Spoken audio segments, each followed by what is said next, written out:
പിറകിൽ നിന്നും മുന്നിൽ നിന്നും ശത്രുക്കളുടെ കനത്ത ആക്രമണമുണ്ടായതോടെ മുസ്ലിം സൈന്യം ചിന്നിച്ചിതറി. ശത്രുക്കളുടെ കല്ലേറിൽ പ്രവാചകന്റെ പല്ല് പൊട്ടുകയും ചുണ്ടിൽ മുറിവേൽക്കുകയും ചെയ്തു. അതിനിടെ പ്രവാചകൻ വധിക്കപ്പെട്ടുവെന്ന് കിംവദന്തി പരന്നു. പക്ഷേ സ്വഹാബികളുടെ സംരക്ഷണ വലയത്തിലായിരുന്നു പ്രവാചകൻ. ശത്രു സൈന്യത്തിൽ വിള്ളൽ വീഴ്ത്തി സ്വഹാബികൾ പ്രവാചകനെ ഉഹദിന്റെ താഴ്വരയിൽ എത്തിക്കുകയും അവിടെ ഒരു ഗുഹയിൽ ഒളിപ്പിക്കുകയും ചെയ്തു. ഇന്നും ഈ ഗുഹ കാണാൻ സാധിക്കും. പ്രവാചകനെ വധിച്ചെന്ന് തെറ്റിദ്ധരിച്ച് ശത്രു സൈന്യം വിജയികളായി തിരിച്ചുപോകുകയാണുണ്ടായത്. 70 പേർ ഉഹദ് യുദ്ധത്തിൽ രക്തസാക്ഷികളായി. പ്രവാചകന്റെ പിതൃവ്യൻ ഹംസത്തുബ്നു അബ്ദുൽ മുത്തലിബ്, മിസ്അബ് ബിനു ഉമൈർ അടക്കമുള്ള പ്രമുഖർ വീരമൃത്യു വരിച്ചു. മുഴുവൻ പേരെയും ജബലുർ റഹ്മയ്ക്ക് സമീപത്ത് തന്നെയാണ് ഖബറടക്കിയത്. വിശാലമായ മതിൽക്കെട്ടിനുള്ളിൽ അവരുടെ ഖബറുകൾ ഇപ്പോഴും കാണാൻ കഴിയും. ഹസ്രത്ത് ഹംസ, അബ്ദുല്ലാഹിബ്നു ജഹഷ്, മിസ്അബ് ബിനു ഉമൈർ എന്നിവരുടേത് ഒരുമിച്ചും ബാക്കിയുള്ള സ്വഹാബികളുടെ ഖബർ കുറച്ചു മാറി ഒരുമിച്ചുമാണ് സ്ഥിതി ചെയ്യുന്നത്. പ്രവാചകചര്യ പിൻപറ്റി ഇന്നും വിശ്വാസികൾ ഖബർ സന്ദർശിച്ച് സലാം പറയുന്നു. ഉഹദിലേറ്റ തിരിച്ചടി വിശ്വാസി സമൂഹത്തിന് വലിയ ഒരു പാഠമായിരുന്നു. തങ്ങൾക്ക് സംഭവിക്കുന്ന ചെറിയ വീഴ്ചകൾ പോലും ശത്രുക്കൾക്ക് നുഴഞ്ഞു കയറാനുള്ള അവസരമായിരിക്കുമെന്ന വലിയ പാഠം.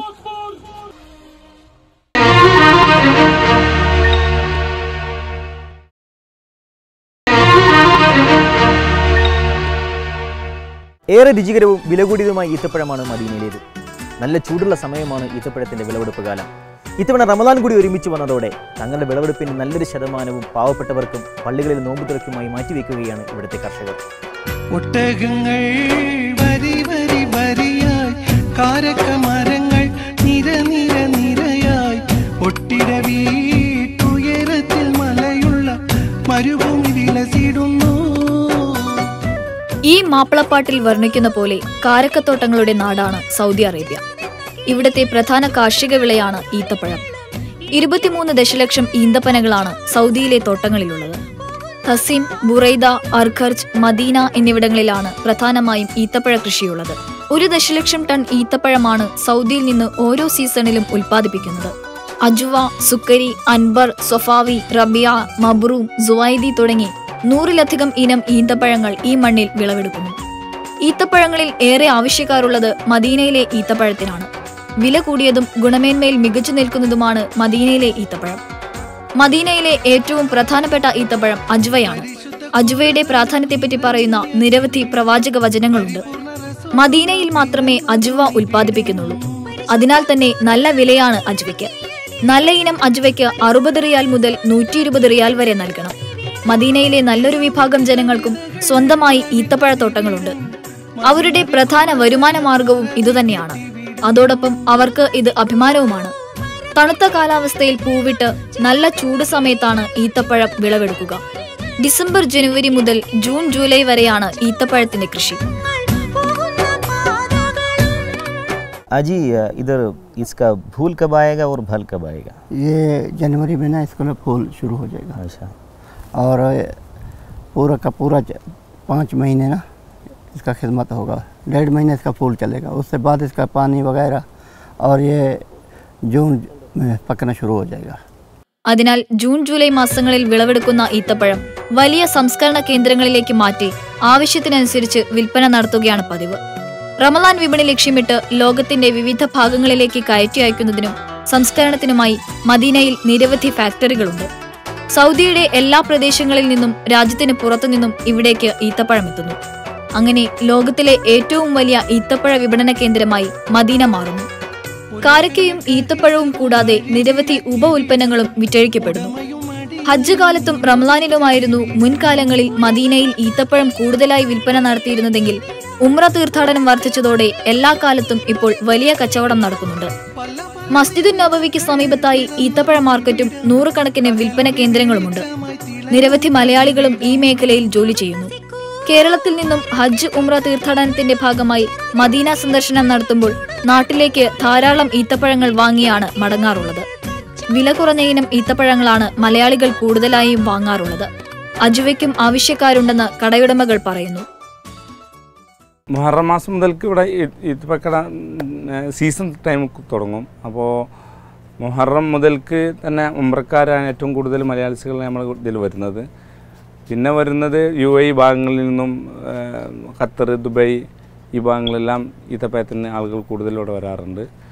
പിന്നെ ഹജ്ജ് സമയത്തും നല്ല കച്ചവടം തന്നെ നടത്തുന്നത്. മദീനയിൽ ഉൽപ്പാദിപ്പിക്കുന്ന ഈത്തപ്പഴങ്ങളിൽ നല്ലൊരു വിഭാഗവും ദാനം ചെയ്യുകയാണ് പതിവ്. മസ്ജിദുൻ നബവിയിൽ റമളാനിലെ നോമ്പു തുറയ്ക്ക് ആവശ്യമായി വരുന്ന ടൺ കണക്കിന് ഈത്തപ്പഴത്തിന്റെ നല്ലൊരു ഭാഗവും ഇങ്ങനെ ദാനമായി ലഭിക്കുന്നതാണ്. റമളാൻ കാലത്തല്ലാതെ സുന്നത്ത് നോമ്പ് അനുഷ്ഠിക്കുന്ന വിശ്വാസികൾക്ക് വേണ്ടിയും ഇവർ ഈത്തപ്പഴങ്ങൾ എത്തിക്കും. ഹജ്ജിനായി മദീനയിലെത്തുന്ന തീർത്ഥാടകർക്ക് സമ്മാനമായി ഈത്തപ്പഴം നൽകുന്നവരുണ്ട്. മക്കയിലെ മസ്ജിദുൽ ഹറമിലെ നോമ്പുതുറയ്ക്കും മദീനയിൽ നിന്ന് ഈത്തപ്പഴം അയക്കുന്നവരുണ്ട്. തങ്ങളുടെ ആദ്യ വിളവ് നോമ്പുതുറയ്ക്കായി നൽകണമെന്നാണ് മിക്ക കർഷകരുടെയും ആഗ്രഹം. മൊത്തം വിളവിന്റെ പകുതിയും അതിലധികവും ദാനം ചെയ്യുന്നവരുണ്ട്. എല്ലാം ഒരുമിച്ച് നൽകാതെ സൂക്ഷിച്ചുവെച്ച് വ്യത്യസ്ത സമയങ്ങളിലായി ആവശ്യാനുസരണമാണ് വിശ്വാസികൾ നൽകുന്നത്. മദീനയിലെ ആലിയത്ത് ഊഹുദ് എന്ന തോട്ടത്തിലാണ് ഇപ്പോൾ ഞാനുള്ളത്. ഏകദേശം 1200ഓളം ഈത്തപ്പനകളുണ്ട് ഈ തോട്ടത്തിൽ. ഇതിൻ്റെ വിളവിൻ്റെ ഭൂരിഭാഗവും സ്വതക്ക ചെയ്യാറാണ് ഇതിൻ്റെ ഉടമകൾ ചെയ്യുന്നത്. ഇതിൻ്റെ നടത്തിപ്പുകാരനായ അബ്ദുറഹ്മാൻ ഇപ്പോൾ എന്നോടൊപ്പമുണ്ട്. അഹ്ലൻ ബിക്കനി അബ്ദുറഹ്മാൻ, आप इधर से कैसे सदका देता हूँ? हम लोग जो है ना ये बाग में माशाल्लाह तकरीबन 1200 पेड़ है खजूरों का, और उसमें जो है ना तकरीबन 600 खजूर जो है ना इसमें सदका देते हैं और सबील वक्फ। अच्छा। और वो वक्फ यहाँ मदीना के हरम में भी देते हैं रमज़ान के पे, फिर स्टोर करते हैं, जो भी बचता है वो फिर हज पे देते हैं हरम में, और मक्का का हरम भी देते हैं हम लोग। बाकी जो 600 खजूर है वो मार्केट में हम लोग बेचते हैं. ലോകത്തിന്റെ വിവിധ ഭാഗങ്ങളിലെ പാവപ്പെട്ടവർക്ക് സൗദി ഗവൺമെന്റ് ഓരോ വർഷവും ലക്ഷക്കണക്കിന് ടൺ ഈത്തപ്പഴമാണ് സൗജന്യമായി വിതരണം ചെയ്യുന്നത്. ഇതിൽ നല്ലൊരു ഭാഗവും മദീനയിലെ ഈത്തപ്പഴങ്ങളാണ്. ആഫ്രിക്കൻ രാജ്യങ്ങളിലെ പട്ടിണിപ്പാവങ്ങളുടെ വിശപ്പടക്കാറുള്ളത് മദീനയിലെ ഫലഭൂയിഷ്ടമായ മണ്ണിൽ വിളയുന്ന ഈത്തപ്പഴങ്ങളാണ്.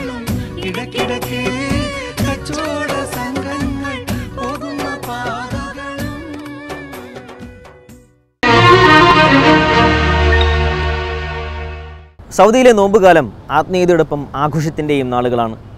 സ്ത്രീകൾക്കും കുട്ടികൾക്കും യുവാക്കൾക്കുമായി വ്യത്യസ്ത രീതിയിലുള്ള ആഘോഷ പരിപാടികളാണ് രാജ്യത്തിൻ്റെ വിവിധ ഭാഗങ്ങളിലായി നടന്നുകൊണ്ടിരിക്കുന്നത്. ഹിജാസിയൻ നോമ്പുകാലത്തെ പുനരാവിഷ്കരിച്ചുകൊണ്ട് ജിദ്ദയിൽ നടക്കുന്ന പ്രദർശനം ഏറെ വ്യത്യസ്തമാണ്.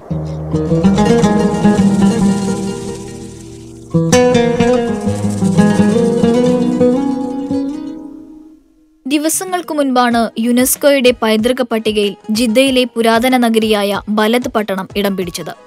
റമളാനിൽ ആഘോഷത്തിന്റെ നിറവിലാണ് ഈ പൈതൃക പട്ടണം. ഗതകാല സ്മരണകൾ ഇരമ്പുന്ന പൈതൃകത്തേരിലേറി ബലദ് നിവാസികളും അവിടുത്തെ പ്രവാസികളും റമളാൻ ആഘോഷമാക്കുകയാണ്. വൈവിധ്യമാർന്ന വൈദ്യുത ദീപങ്ങളാൽ അണിയിച്ചൊരുക്കിയ ബലദ് ആഘോഷ നഗരിയുടെ കവാടത്തിലെത്തുന്ന സന്ദർശകരെ പോലീസും സ്കൗട്ട് വളണ്ടിയർമാരും ഏറെ പണിപ്പെട്ടാണ് നിയന്ത്രിക്കുന്നത്. ഞങ്ങളുടെ റമളാനും പെരുന്നാളും അന്നിങ്ങനെയായിരുന്നു എന്നർത്ഥം വരുന്ന റമളാൻ കിദ ഈദുന കിദ എന്ന തലക്കെട്ടിലാണ് ആഘോഷം. ദിവസവും ആയിരക്കണക്കിന് സന്ദർശകരാണ് ഇവിടെ എത്തുന്നത്. റമളാൻ 1 ആരംഭിച്ച മേള പെരുന്നാളിന്റെ 4ാം ദിവസം അവസാനിക്കും. 34 ദിവസങ്ങൾ നീണ്ടുനിൽക്കുന്ന ആഘോഷം ജിദ്ദയുടെ സമ്പന്നമായ പുരാതന നാളുകളെ ഓർമ്മപ്പെടുത്തുന്നതാണ്. രാത്രി 10 മുതൽ പുലർച്ചെ 2 വരെയാണ് പ്രദർശനം നടക്കുന്നത്. മിക്കവാറും എല്ലാ പരമ്പരാഗത വസ്തുക്കളും ഇവിടെ പ്രദർശനത്തിനെത്തിയിട്ടുണ്ട്. നോമ്പു തുറക്കാനുള്ള സൂബിയ, ബേരി, ഷുർബ മുതൽ കാരക്കയും ഉണക്കപ്പഴങ്ങളും ചേർത്തുള്ള വിവിധ ഇനം പലഹാരങ്ങളുടെ പ്രത്യേക കടകൾ വരെ തുറന്നിട്ടുണ്ട്.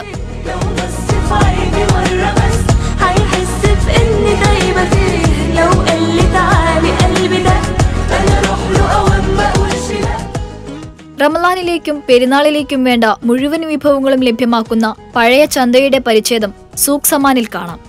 പരമ്പരാഗത വസ്തുക്കളുടെ പ്രദർശനം ജനക്കൂട്ടത്തെ ആകർഷിക്കുന്നു.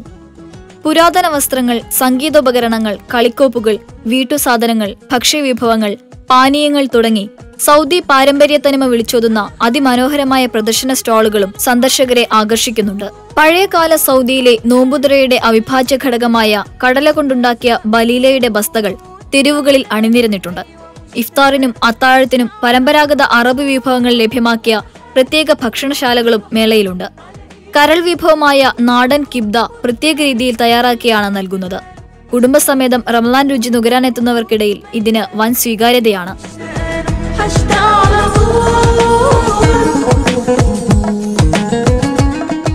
ബലദിലെ പുരാതന കെട്ടിടങ്ങളെ അതിമനോഹരമായി അലങ്കരിച്ചാണ് റമളാൻ ഫെസ്റ്റിവൽ നടക്കുന്നത്.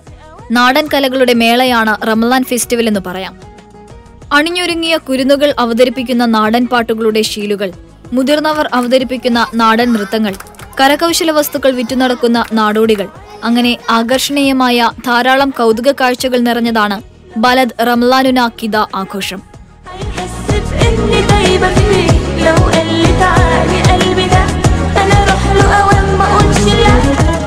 പുതിയ തലമുറയ്ക്ക് പരിചയമില്ലാത്ത അനേകം രഹസ്യങ്ങളുടെ കലവറയാണ് ബലദ് പൈതൃക നഗരി.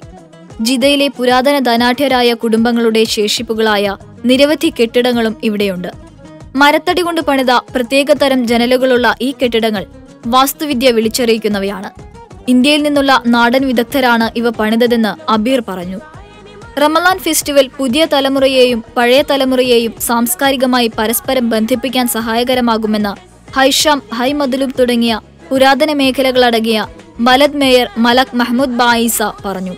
ബലദിനെ യുനെസ്കോ ഹെറിറ്റേജ് സൈറ്റിൽ ഉൾപ്പെടുത്തിയത് ഈ വർഷത്തെ റമളാൻ ആഘോഷങ്ങൾക്ക് പകിട്ടേകിയെന്നും ബായിസ പറയുന്നു. كيف كان رمضان قبل 70 سنة و50 سنة في جدة. المهرجان يحتوي على الأكلات الجداوية الحجازية ويحتوي على العادات والتقاليد اللي كانت موجودة في جدة.